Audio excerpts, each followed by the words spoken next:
diaspora-mode.com tey ñu ngi ñëwoon fii boutique Espace Magique Touba Sandaga pour présenter leen seen produit yu bees yi ñu am donc ñu ngi dem xool Pape Cheikh pour mu expliquer ñu produit yi la ñu am.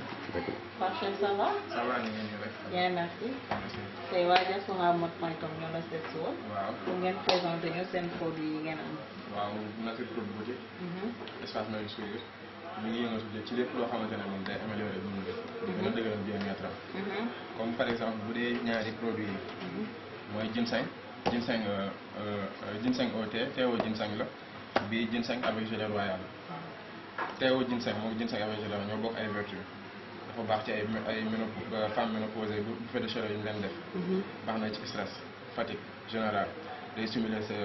système immunitaire da lay gën a dëgëral pour yow feebar yi du la gaaw a sonal. baax na ci diabétique yi ndax day wàcce suukar ak affaire yu bëri moom. ay mettu yaram rhumatisme arthrose yëpp baax na ci. gamme bi mooy thé Ashifa bu dee thé bi mooy thé énergétique thé dafa baax ci renforcer ay rein day augmenter puissance ba lay gën a jox puissance gën a jox endurance nga gën a mën a sawar journée bi pare di gën a mën a dox say activité ay defar tamit ngóor a góor bu dee bii thé anti-hyperglycémie baax na si pour wàccee suukar pour diabétique yi quoi bu dee bii thé anti-hypertension moom dafa baax pour wàccee tension ñi nga xam te ne dañoo hypertendu daf leen di baax pour ñu mën a wàccee seen tension thé amaigrissant moom pour wàññi poids la képp koo xam ne sa biir dafa rëy wala sa poids da lay sonal boo ko jëlee da lay jàppale pour mu gaaw a lakk graisse bi. am nañ aussi ay aphrodisiaque lépp loo xam te ne day jàppale góor ci sëyam am na ci yoo xam ne da la ciy jàppale bu baax bu dee thé mi ngi fi bu dee thé mi ngi fi café mi ngi fi poudre mi ngi fi chewing-gum mi ngi fi ça dépend ci choix wu nit ki rek. am na tamit ay produits contre éjaculation précoce boo jëlee 10 personnes presque 7 góor yëpp dañuy am problème éjaculation précoce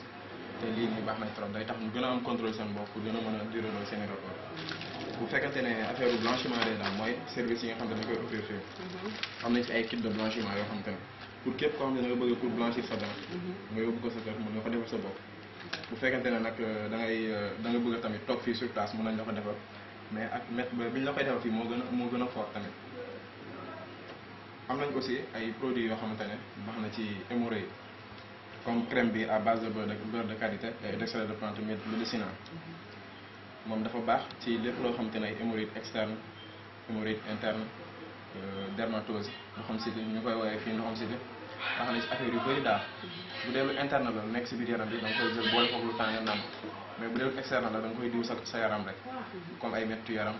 ay ndoxam siti boo xamante ne day xasandoo sa der bi mën nga ko diw directement sa der. ba ci accessoire yi tamit lii ci accessoire yi la moom ay traceur GPS am nañu pour ñu bëgg di localiser sa oto fu mu toll mbaa sa scooter lii traceur GPS la da lay permettre nga mën ko di ko localiser di ko taal à distance wala nga fay à distance foo mënti toll nag lu caaga ne da ngay nekk Dakar rek Dakar ngay yem boo nekkee Dakar nga nekk Touba sa oto fu mu mënti nekk di ko mën a xam fan la nekk te en plus di ko mën a fay foo mënti toll wala nga taal ko aussi. am na tamit yeneen accessoire comme ay alarme pour koo xam te ne dafa bëgg pour koo xamante ne dafa bëgg a denc ay objet de valeur bu denc ay objet de valeur bu ko fa monté automatiquement ku ubbi foofu rek daf la koy signaler sa téléphone. am na yenn tamit accessoire bu fekkente ne boo leen fi ñëwee daal moom di ngeen gën a détail am na fii Dakar am na aussi Touba pour ku jege côté Diourbel bi rek Bawol bi mën dem directement Touba beneen boutique bi fii Dakar la nekk en plus ku bëgg a liggéey ak ñun mën nga ñëw liggéey ak ñun muy salon yeeg ñooñu ñëpp bu ñu ñëwee mën nañoo liggéey